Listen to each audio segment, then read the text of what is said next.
Dear students, आपने lecture 12 के अंदर अबाउट डेंसिटी का जो डेरिवेशन था उसके बारे में स्टडी कर लिया है। आज हम उसके न्यूमेरिकल भी करेंगे साथ में। तो न्यूमेरिकल में जैसे फॉर एग्जांपल हम एनसीईआरटी बुक ले लेते हैं, तो उसके अंदर देखो कोई भी ले लो आप, 3 न्यूमेरिकल दे रखे हैं इसमें, तो हम ये ले लेते हैं मान लो। तो x ray diffraction study show that copper crystallize in an FCC unit. आपको कभी घबराने की जरूरत नहीं, जो ये बोल रहा है ना वो आप लिखते रहो। तो देखो उसने बोला है एफसीसी, तो एफसीसी के लिए आपकी जेड की वैल्यू कितनी हो जाएगी 4। उसके बाद बोल रहा है within cell edge of 3.608 10 की पावर -8 सेंटीमीटर।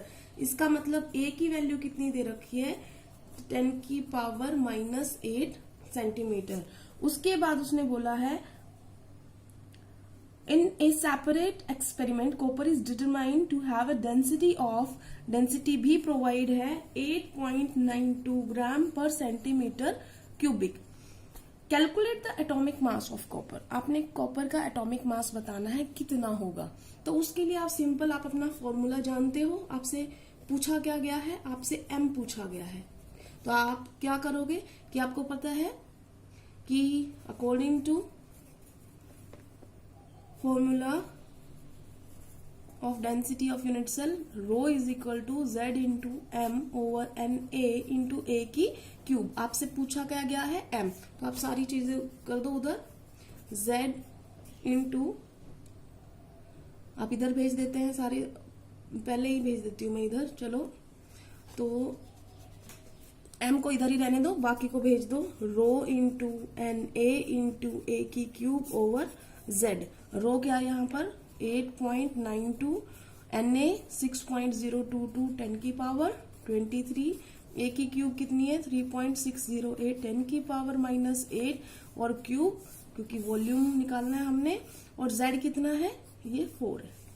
आपने जब सारा कैलकुलेट किया ये आपकी m की वैल्यू आ जाएगी 63.1। तो ये आपका आ गया इसका एटॉमिक मास। क्वेश्चन सिंपल था, कुछ नहीं करना। 3 नंबर का क्वेश्चन आता है और सिर्फ सब कुछ दिया होता है, एक चीज नहीं दी होती वो निकालनी होती है। जैसे आप चलो दूसरा क्वेश्चन कर लेते हैं। ये क्वेश्चन कर रहे हैं हम, ठीक है। इसने लिखा है सिल्वर फॉर्म सीसीपी लैटिस। तो सीसीपी अगला क्वेश्चन कर रही हूं मैं।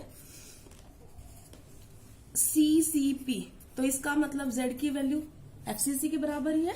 सीसीपी को एफसीसी बोलते हैं ना। तो सीसीपी बना रहा है and x ray studies of its crystal shows that edge length of its unit cell is 408.6 picometre.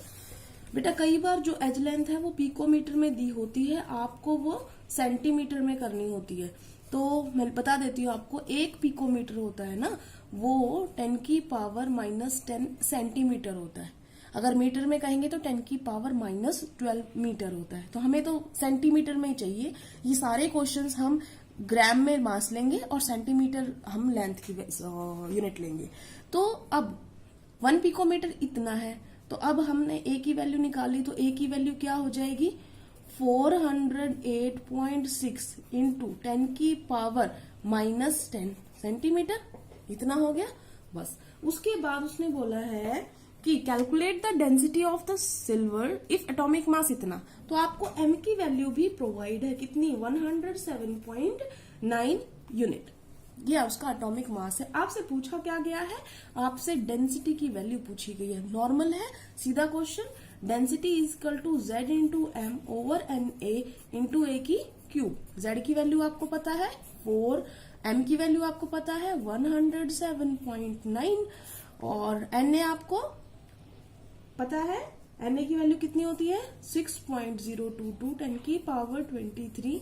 a की क्यूब आपने इसका करना है 408.6 इंटू 10 की पावर -10। ठीक है, ये आपने किया और आपका जो भी आंसर आएगा वो हम कैलकुलेट कर रहे हैं। तो हमने ये सारी कैलकुलेशन की, तो हमारी रो की वैल्यू जो यहाँ पर आ रही है वो आ रही है 10 की 0.5 ग्राम पर सेंटीमीटर क्यूबिक।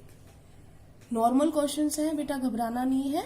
तो आप इन क्वेश्चंस को इजीली कर सकते हैं। अपनी प्रैक्टिस के लिए आप अपनी बुक से एक और क्वेश्चन भी कर सकते हो। शायद 3 क्वेश्चन दे रखे हैं, तो मैंने 2 करवाए हैं एनसीईआरटी में, तो आप वो कर सकते हैं। Thank you class.